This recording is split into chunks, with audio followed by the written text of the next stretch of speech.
आपका स्वागत है। आज है दिन 28। एकता और विश्वास की विशेषता द्वारा सफलता संपन्न बनो।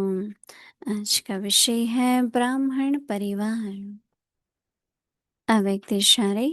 बाप दादा चाहते हैं कि हर बच्चा एक रस श्रेष्ठ स्थिति के आसनधारी, एकांतवासी, अशरीरी, एकता स्थापक, एक नामी, एकानामी, इकोनॉमी का अवतार बने। एक दो के विचारों को समझ सम्मान दे, एक दो को इशारा दे, लेन देन कर आपस में संगठन की शक्ति का स्वरूप प्रत्यक्ष करो, क्योंकि आपके संगठन के एकता की शक्ति सारे ब्राह्मण परिवार को संगठन में लाने के निमित्त बनेंगी। अभी हम मोहिनी दीदी से सुनेंगे।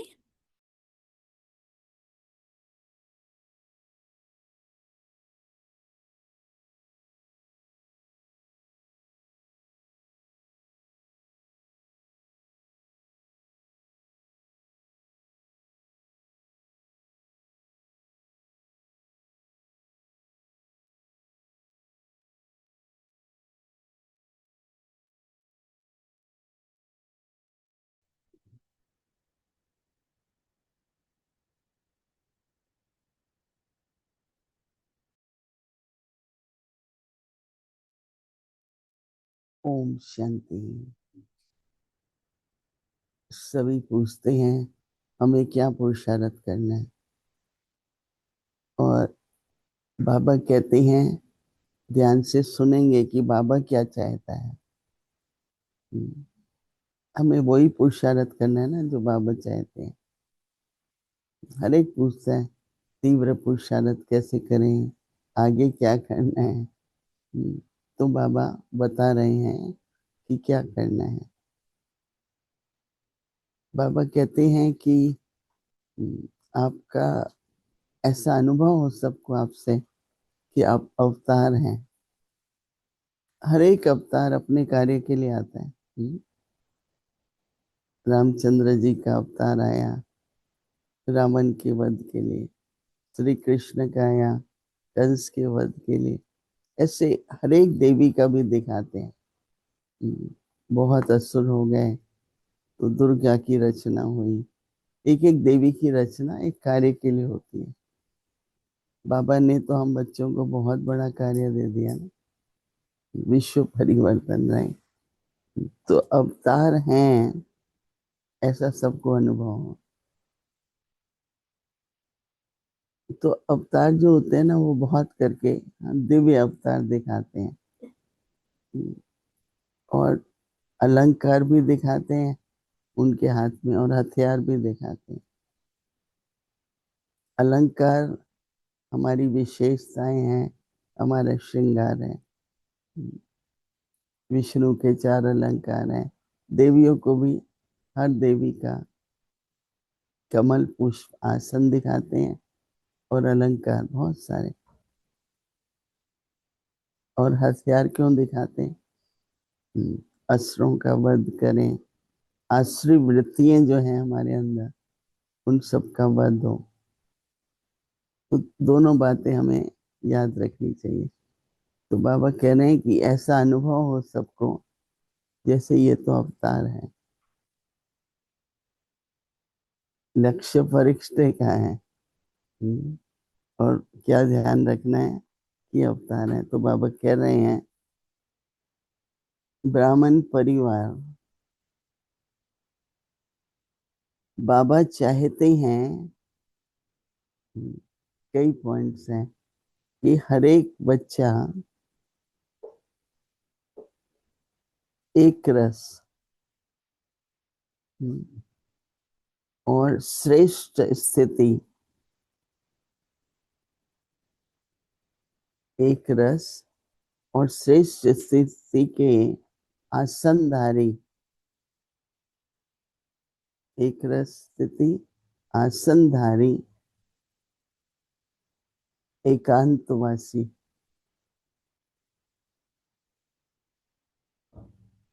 अशरीरी। देखो 1 2 3 4 कितने हैं? एकता, एकता स्थापक। फिर बाबा कहते हैं एक नामी।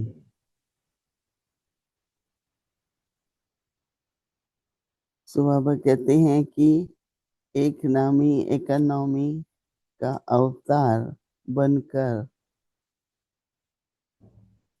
एक दो के विचारों को समझ। बहुत बहुत छोटी छोटी बात में कई बार मिसअंडरस्टैंडिंग हो जाती है। फिर मन ही मन में व्यर्थ संकल्प चलते हैं। बैठो आप उसको क्लियर करो तो बात कुछ भी नहीं होती। हर एक की समझ, हर एक का सुनने का तरीका अलग अलग होता है। तो एकता के लिए क्या होता है? एक दूसरे के विचारों को समझो। तो बाबा कहते हैं कि एक दूसरे के विचारों को सम्मान दो। आपके मन में हाँ कुछ भरा हुआ है, कोई घटना हुई, मिसअंडरस्टैंडिंग हुई, या चलो गलती भी हुई, तो बहुत कुछ मन में होता है, दोनों तरफ होता है। तो दोनों को बोलने का चांस होना चाहिए, नहीं पूरा। फिर आप दोनों की सुनते हैं तो बात कुछ भी नहीं होती। लेकिन अगर हम चांस नहीं देते हैं, एक ही बोलता रहता है, कई बार ऐसा होता है। भाई दूसरे की भी तो सुनो ना बात। नहीं तो ये भी संकल्प रहता है, मेरी तो सुनी नहीं, मेरी तो सुनी नहीं। वो भी तो, ये जो वातावरण बन जाता है ना संकल्पों से, बाबा चाहते हैं ये न बने। तभी तो एकता होगी ना सबकी। इसलिए बाबा कहते हैं एक दो को इशारा दे। जब अंडरस्टैंडिंग होती है ना तो इशारे से काम चलता है। एक दो को इशारा दे करके बाबा कहते हैं लेन देन कर क्या करना है? आपस में संगठन की शक्ति का स्वरूप प्रत्यक्ष करो।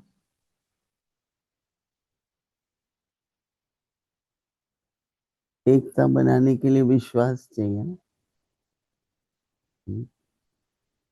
बहुत थोड़े ऐसे होंगे, हाँ, जो ये चाहेंगे कि आपको कुछ नुकसान हो या आपको। पर कई बार शब्द होते हैं, तो एक दूसरे को समझना, इशारा देना, इशारे से एक दूसरे को, ऐसे संबंध होने चाहिए। तो इसलिए बाबा कहते हैं ऐसा एकता का स्वरूप क्या हो? संगठन का स्वरूप प्रत्यक्ष करो, क्योंकि आपके संगठन में एकता की शक्ति सारे परिवार को संगठन में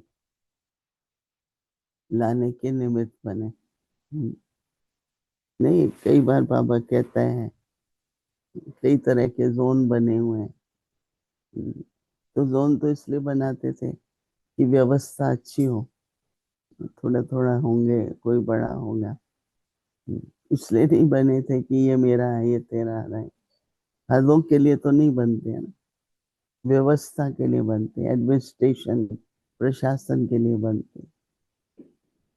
पर अंडरस्टैंडिंग हो तो कई जोन में तो कितना प्रेम प्यार, बहुत।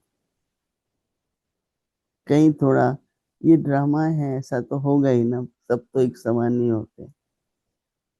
लेकिन उदाहरण दिया जाता है कि देखो वहाँ कितना प्रेम प्यार है, वहाँ कितना एकता, नहीं उदाहरण दिया जाता है ना।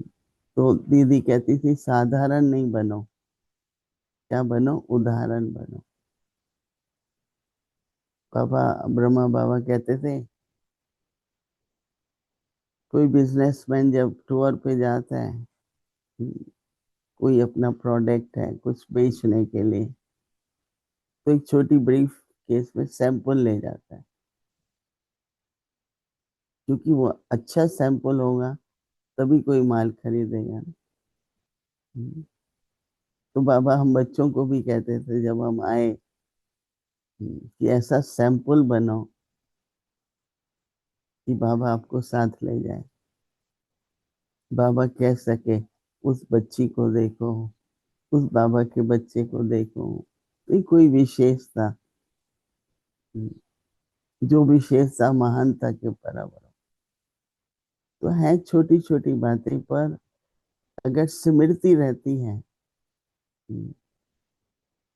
तो अवतार लगेंगे। तो बाबा ने तो बहुत बड़ा काम दे दिया कि ठीक है,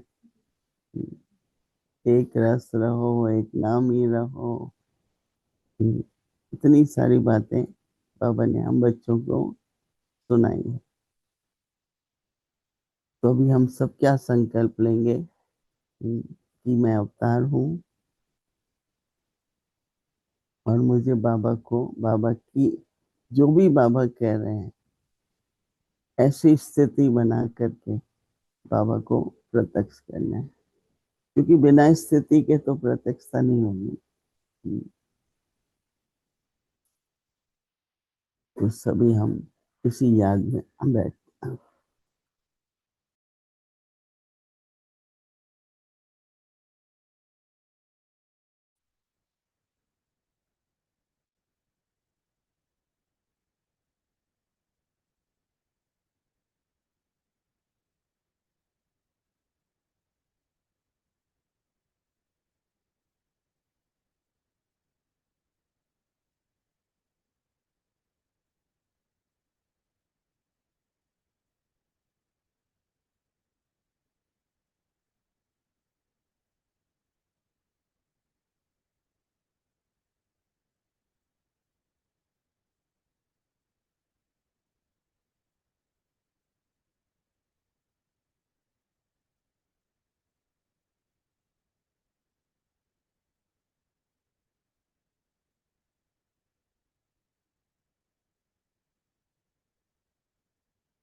शांति।